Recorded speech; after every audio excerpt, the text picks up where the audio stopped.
Before we get started, from now until May 22nd, I am running a giveaway for a free signed copy of The Littlest Elephant by Katherine Applegate. Follow the link in the description and subscribe there to enter. Must be within the United States to be eligible to win. And thank you for listening.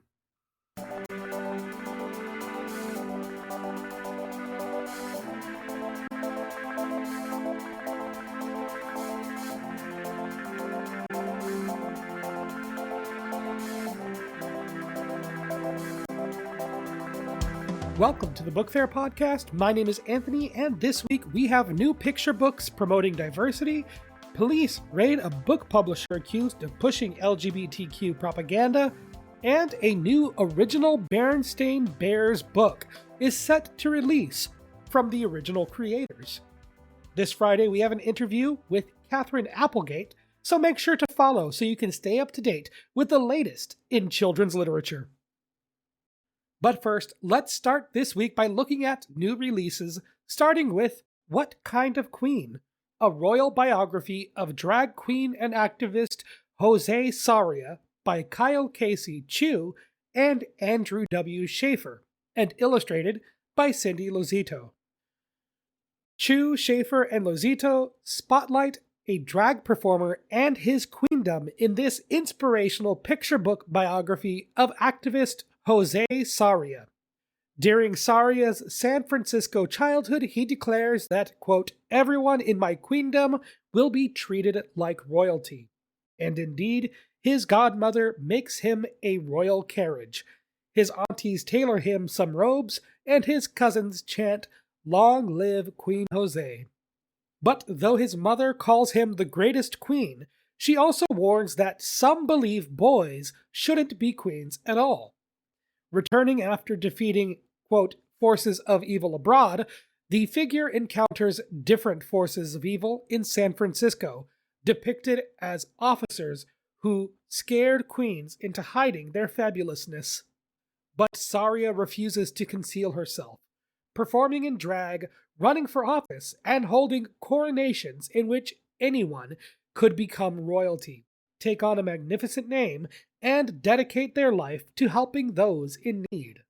Conversational text and kinetic illustrations with airbrush textures showcase the subject's royal generosity in this informative, resistance-minded story. Characters are intersectionally diverse, an author's note concludes, and this book is recommended for ages 4 to 8. Next is We the People is All the People, written by Howard W. Reeves and illustrated by Duncan Tonotiu. A straightforward and inclusive message distinguishes this powerfully wrought narrative definition of we from Reeves making his picture book debut, and Tonotiu, which opens with the U.S. Constitution's preamble. A clear concept serves as the work's opening and concluding line. We the people is all the people. And unadorned language extrapolates in easy-to-understand descriptions. We the people includes those next door, down the street, and across the country, living in houses, apartments, and in shelters, worshipping in churches, mosques, and temples, and who were here, who arrived later, who still come today. Thinly outlined and digitally colored shapes in the artist's signature style represents figures of various abilities, ages, genders, and skin tones interacting in concert and with the aim of mutual aid. It's a clearly rendered tribute to community care and unity that's anchored in hues of red, white, and blue. Includes creator's notes, and this book is recommended for ages 4 to 8. Next is The Endless Game by J.D. Amato and illustrated by Sophie Morse. In summer 1998, middle schooler Fred Townsend and his family moved to Lakeside, Illinois, where children have been playing a town-wide game of Capture the Flag since 1923. What began as a way to unite the feuding youths of uphill and downhill Lakeside has evolved into an even more intense rivalry, whose grudges continue to grow with each generation. further polarizing already combative divisions. Fred quickly falls in with the downhill kids, who school him in the game's history, rules, and everyone's carefully defined roles, and tour him around their grand headquarters and eerie jail cells. As Fred becomes embroiled in the serious business of this everlasting war, including the intense competition, cheating, and corruption that commands the kids' days from 11 a.m. until the streetlights go on, he learns hard-won lessons in friendship, teamwork, problem-solving, and self-awareness. Morse's stylized cartooning depicts children of various abilities, body types, and skin tones, discovering personal strengths while doing whatever it takes to come out on top. Nostalgic slice-of-life storytelling by Amato bursts with absurd action and cheerful intrigue, making this double debut a winning pick for reluctant and savvy readers alike. This book is recommended for ages 8 to 12. Next is Shim Jung Takes the Dive by Julia Ryu. Ryu makes her middle grade debut with an expansive fantasy, which a preface notes is partially inspired by the female divers, or haenuo, of South Korea's Jeju Island, and the Korean folktale The Blind Man's Daughter. On Shim Jung's native Haemun Island, it's tradition for 12-year-old girls to partake in the dive, a ritual during which they leap into the ocean from a cliffside to collect a specific treasure from the sea. The day of Jung's dive, she chooses instead to flee from the event site, wary of the ritual following her renowned Heo woman Uma's death at sea 4 years ago. When Jung's parents urge her to open up about her fears, overwhelm prompts the tween to travel back to the cliffside. Inadvertently propelled into the ocean by the stormy weather, Jung stumbles upon a magical underwater kingdom ruled by a vengeful queen intent on destroying the mortal world. To save Haemun Island, Jung must team up with the realm's rebellious prince and various spirits and creatures of the sea. Ryu deploys vivid world-building to flesh out a setting that the preface describes as somewhere between Korea and America. Artfully intertwined mystical adventure and grounded depictions of grief and bravery coalesce in a heartening offering. This book is recommended for ages 8 to 12. Next is A House of Vipers by Emma Jackson. A boarding school student winds up in over his head after he unearths new information about his missing sibling in this pulse-pounding mystery. High school junior Sutter Hayward is anxious to return to Middle Heart Academy, an isolated institution in the Colorado mountains. Though administrators, authorities, and Sutter's classmates have moved on from his older brother Lawson's disappearance more than a year prior to the book's start, Sutter is certain that Lawson is alive. With help from loyal peers, including a lifelong best friend, a crush, and a romantic rival, Sutter searches for clues to his siblings' whereabouts. Upon learning that Lawson went missing while investigating the school's rumored buried treasure, one that members of a secret society called the Order of the Vipers have also been searching for, Sutter believes he's uncovered the key to finding his brother. But things take a dangerous turn as Sutter delves further into the society's sinister history.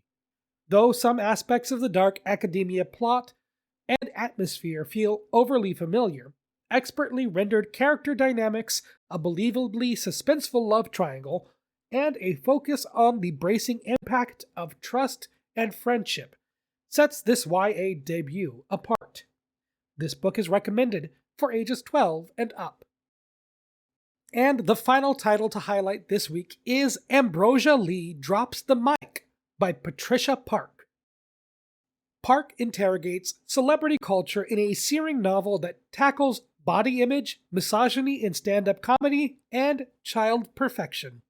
After she is fired from a popular children's show at 13 for puberty-related weight gain, Korean-American actor Brosh Lee's career nosedives. Now 16, she's auditioning for unidentified Asian female roles in crime shows and TV commercials when her talent agent drops her and her divorced father announces that he's marrying his Ivy League boss lady executive girlfriend. Fed up with the pressures of Hollywood, Brosh follows in the footsteps of her idol, brash stand-up comedian Josie Kang, and starts performing at open mic nights, using her floundering acting career, her parents' divorce, and commentary about Korean stereotyping as material. As romantic tension ignites between Brosh and her teenage comedy coach, Teddy, she must navigate increasingly frequent, unexpected encounters with her ex-boyfriend Liam as a successful actor. Simultaneously, a callback for a role on a top-rated TV series piques Brosh's interest, but she must be willing to lose weight for the part. Her sharp-witted, effervescent POV relays a funny, absorbing, and empowering tale of one teen's embracing truth and integrity over artifice and popularity. Characters are racially diverse, includes an author's note, and this book is recommended for ages 14 and up. That covers the new releases for this week. Next, we'll be looking at some news. But first, if you appreciate the work being done on the Book Faire podcast, there are a number of ways to show your support. First, you can like, comment, or follow wherever you are currently listening to help push the show out to new listeners. Second, you can follow the podcast on Blue Sky, Instagram, and TikTok at Book Faire Pod. You can also go to patreon.com/thebookfair to find episodes posted early, as well as links to news sources used throughout the show. Following on Patreon is free, and there are no posts hidden behind a paywall. Of course, the best way to help the Book Faire podcast grow is simply to share it with a friend, an educator, or a young reader in your life. Now, on with the show. Let's take a look at some news, starting with a very short story. PragerU, an infamous far-right propaganda group, has introduced its own book fair, competing with the likes of Scholastic. Reading directly from PragerU's website, quote, "Bring PragerU's literacy display to your school library, classroom, or book fair. Join hundreds of like-minded volunteers in offering children a non-woke, patriotic education, absolutely free," end quote. PragerU has been criticized in the past for whitewashing history and spinning slavery as a positive in a cartoon depicting Christopher Columbus. The program from PragerU offers only 16 titles and claims to target K-12 schools, but only 3 of the 16 titles are written for a 6th grade audience. Be on the lookout. If a school near you chooses to offer this fair, it may be a sign that a teacher or administrator is not a safe person for queer or racially diverse students. Make sure to speak up and make it clear that these book fairs by PragerU are not welcome in your school or community. Next, an LGBTQ cultural center is at risk of closure in Texas. First opening in 1996, the Oak Lawn Branch Library in Dallas, Texas is facing closure among budget cuts. Stan Atten, president of Oak Lawn Library Friends, a volunteer group supporting the library, is one of many community members fighting to keep the branch open. Atten said, quote, "We do some good programs, and it makes a difference in people's lives. Like the sewing machines, they have a community closet in the fall open to anyone. But it's especially for the transgender folks. When they come in, they can have clothes altered here for free because we've got sewing machines for it," end quote. Dallas City Council member Paul Ridley echoes the sentiment, saying that the proposed models for budget cuts do not consider the Oak Lawn branch value to the LGBTQ community. Ridley said he is optimistic that the staff will bring options forward that will avoid closures. The Oak Lawn Branch Library has managed to successfully navigate previous threats of closure, with previous closures scheduled in 2024. Next, a former librarian is claiming that her termination was due to political pressure. This story also comes from Texas, where a librarian in Tyler has now filed a lawsuit against the city, along with a political advocacy group and a mayoral candidate, claiming she was fired for political reasons. Ashley Taylor, the former director of the Tyler Public Library, claims she was unlawfully retaliated against for a sign that an employee posted in September. The sign in question said, quote, "A truly great library has something in it to offend everyone," end quote. The political advocacy group Grassroots America posted a photo of the sign to social media, and city councilman and current candidate for mayor Stuart Heen confronted Taylor over the sign, demanding it be removed. 4 days later, Taylor was offered a choice of demotion or termination. Taylor accepted the demotion, and according to the complaint, city leaders told Taylor the demotion was due to political fallout from the sign being posted. A third-party investigation was conducted without any fault found on Taylor's part. Taylor sent a text to HR personnel for the library relaying this information, and the city claims that sending this text was a violation of a non-disclosure policy and immediately terminated her. As of recording, there are no updates yet about the status of the lawsuit, as this has just been filed. Grassroots America has yet to publish a statement over the firing of Ashley Taylor. Next up, Russian police raid a book publisher accused of pushing gay propaganda. The Book Faire Podcast largely follows news related to the United States. However, when stories like this arise, they are worth discussing, as it does impact the publishing industry as a whole and may carry implications for schools and libraries across the world. This story comes from Russia, where police have raided the country's top publishing house on suspicion that it has been disseminating homosexual propaganda. Eskimo is a publishing house that first opened in 1991 and largely deals with wholesale trade publishing. Police have reportedly seized thousands of books and took Yevgeny Kapiev, chief executive of Eskimo, for questioning. This comes along with a push from the Russian government for hardline social conservatism that includes laws targeting social and political dissidents. Police targeted Eskimo as part of a criminal case on extremism over the publication of books dealing with LGBTQ themes. Ren TV, a state-run news station, reports that Eskimo is suspected of unofficially marketing books that promote gay propaganda to Russian youth. This is not the first time the publisher has faced legal pressure from the government. In 2025, authorities claimed that similar propaganda was detected in books published by Popcorn Books, a subsidiary of Eskimo, with several staff members of Popcorn Books being arrested and interrogated.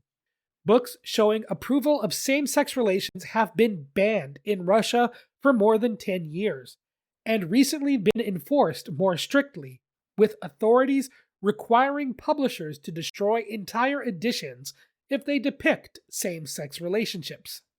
Al Jazeera News points out in this article that the conservative turn within Russia coincides with the war with Ukraine. This is why I fear that the United States may be following next with attacks in Iran. The current presidential administration vocally opposes LGBTQ rights and inclusion of trans and queer people in media, with a recent statement from the FCC suggesting that depictions of gender non-conforming people should raise a program's audience rating. I genuinely worry that the United States is not far behind where Russia is currently if the federal government continues on its current trajectory. Enough with that. Let's move on to some good news, starting with a new Berenstain Bears book set to release from the original creators. Random House has announced that a previously unreleased Berenstain Bears book, Too Loose, Too Tight, Just Right, will be releasing this year on October 6th. Since the passing of Stan and Jan Berenstain, the series has been handled by their son, Mike Berenstain. New titles have been released periodically, but in 2020, Mike Berenstain discovered a manuscript from the original creators in a filing cabinet. After this discovery, Mike took on revising the manuscript, and the rights were soon acquired by Random House Books. And now, the long-running series will have a brand new book from the creators for the first time since their passing. With over 360 titles and 300 million sales, Too Loose, Too Tight, Just Right will be another edition for the iconic series, set to land on shelves on October 6th of this year. Our final story comes from South Carolina, where a graphic novel discussing substance abuse has survived threats of book bans. A parent in a Midlands school district launched a challenge against a graphic novel checked out by her third grade student from Piney Woods Elementary School. Her complaint stated, quote, "The book had the cutest cover. The back of the book gave a broad overview of the book but did not include any discouraging content. Just a pure fun and enjoyable reading." End quote. The book in question is Sunny Side Up by Jennifer L. Holm and illustrated by Matthew Holm. District policy allows any parent to challenge material available to students in schools, and this includes within libraries. The initial story for this challenge was posted to thestate.com on April 20th, and on April 21st, an update was provided. Sunny Side Up will remain on library shelves after the school board rejected the original request to restrict access to the book. The decision came in a 4-3 vote by the school board. The topic of substance abuse covered in Sunny Side Up reflects the reality in some families. One board member spoke at the meeting, quote, "I saw a lot of myself in that story and my experiences as a child, with having family members impacted by substance abuse and regular life things that happen in all of our families. For children like me who were exposed to it very early, this type of book shows that you're not alone. You're not experiencing something nobody else has gone through, and it's a source of comfort and inclusion, and it's a normal part of growing up." End quote. The decision not to restrict Sunny Side Up was made by the narrowest possible margin. Thankfully, board members in Midlands School District sided with the freedom to read. This will conclude another episode of the Book Faire Podcast. Coming this Friday, we will have an interview with Catherine Applegate.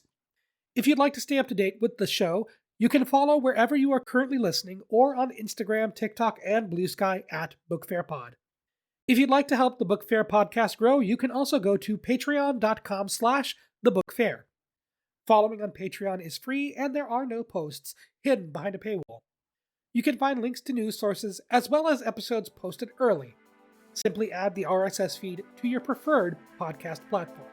Of course, the best way to help the Book Faire Podcast is simply to share it with a friend, an educator, or a young reader in your life. Thank you so very much for listening, and as always, I'll talk at you next time.